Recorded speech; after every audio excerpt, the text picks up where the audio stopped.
Hello dear students, again welcome in Chem Pipe. So today we are discussing JEE Advanced 2024 paper 1 question number 17. Okay, देखिए क्या कहता है question. वही same question जो 16 वाला था कि आपके लिस्ट 1 में जो पॉसिबल प्रोडक्ट्स बनेंगे ना वो लिस्ट 2 में दे रखे हैं, तो बस करेक्टली मैच कीजिए. तो ये भी इजी सा दिख रहा है थोड़ा सा. अब मोल्टन NaOH, तो यहाँ पर आप जानते हैं SO3H एंड COOH जो होते हैं अच्छे लिविंग ग्रुप होते हैं for the SNAR reaction. Okay, तो यहाँ पर फर्स्ट रिएक्शन में जो है हमारे पास फिनॉल बन जाएगा और फिर दे रखा है कंसनट्रेटेड HNO3. तो यहाँ पर होती है हमारे पास इलेक्ट्रोफिलिक सब्सटीट्यूशन के दौरान नाइट्रेशन होता है. तो इस नाइट्रेशन में अगर आप कंसनट्रेटेड HNO3 लेते हो तो पिक्रिक एसिड बनता है. क्लियर और not?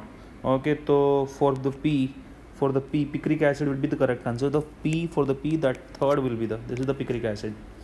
Clear? Ortho and para substitution हो जाता है यहाँ पर. तो P के लिए 3 ऑप्शन नज़र आ रहे हैं हमें, C एंड D. आगे देखते हैं. अब यहाँ पर कंसनट्रेटेड HNO3 कंसनट्रेटेड H2SO4 नज़र आ रहा है. ओके, तो concentrated HNO3 and concentrated H2SO4, तो ना ये जो होता है डीएक्टिवेटिंग ग्रुप होता है. ओके, और यहाँ पर जनरेट होगा NO2+, जो कि लग जाएगा मेटा पोजीशन पर, ठीक बात है. अब फिर यहाँ पर हमें नज़र आ रहा है SNHCl नज़र आ रहा है, और तो यहाँ पर हो जाएगा दोनों का reduction NH2.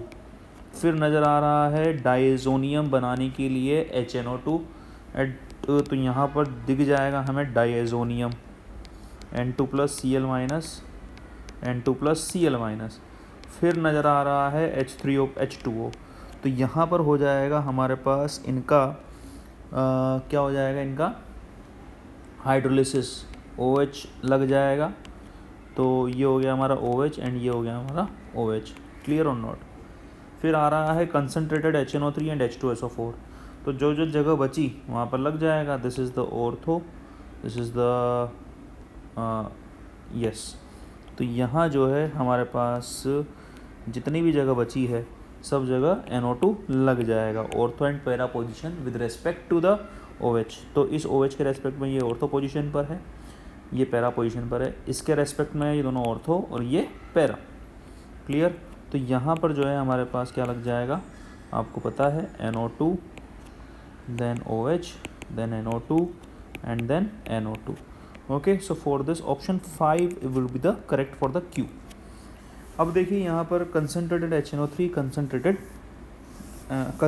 H2SO4 and concentrated HNO3 कुछ इस तरीके से हमें यहाँ पर दिया गया है. ओके, तो यहाँ पर हमारे पास हो जाएगा कंसनट्रेटेड H2SO4. तो this is also source of what, SO3H, मतलब एक इलेक्ट्रोफाइल. क्लियर?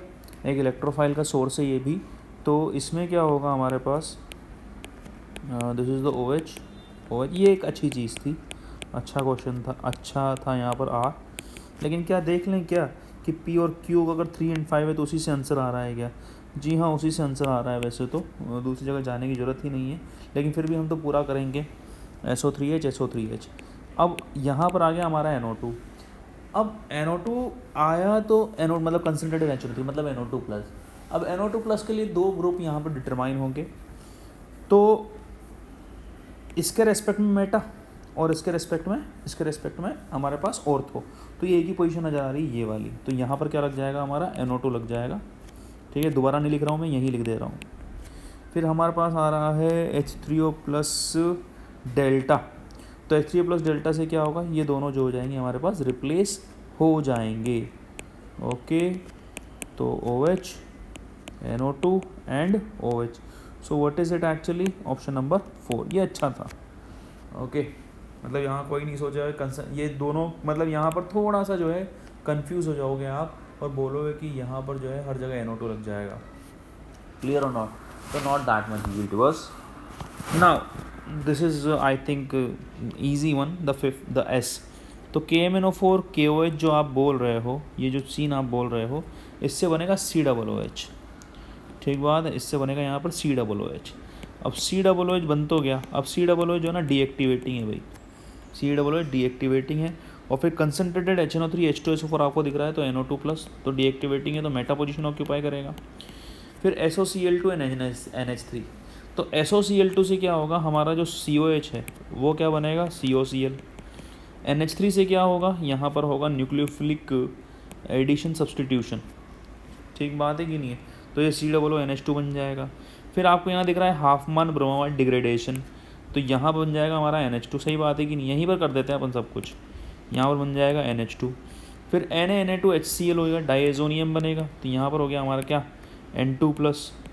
फिर आपका आ गया हाइड्रेशन, तो यहाँ पर क्या आ गया अगेन OH, ये इजी था। ओके, तो ये जो हमारा आंसर करेक्ट होगा इसके लिए ऑप्शन नंबर 1, तो 3 5 4 1, 3 5 4 1, exactly what I said, option number. Okay, तो ज़्यादा टफ क्वेश्चन नहीं था ये भी। Okay, so this was not that much tough question, easy question it was also, हाँ लेकिन फिर भी सोचने लायक था, एक पेशेंस चेक करने का क्वेश्चन था, क्लियर और not. So this was the complete solution of this question. Hope you like it, and if you do, then please subscribe the channel. Keep watching Chem Pipe. Thank you.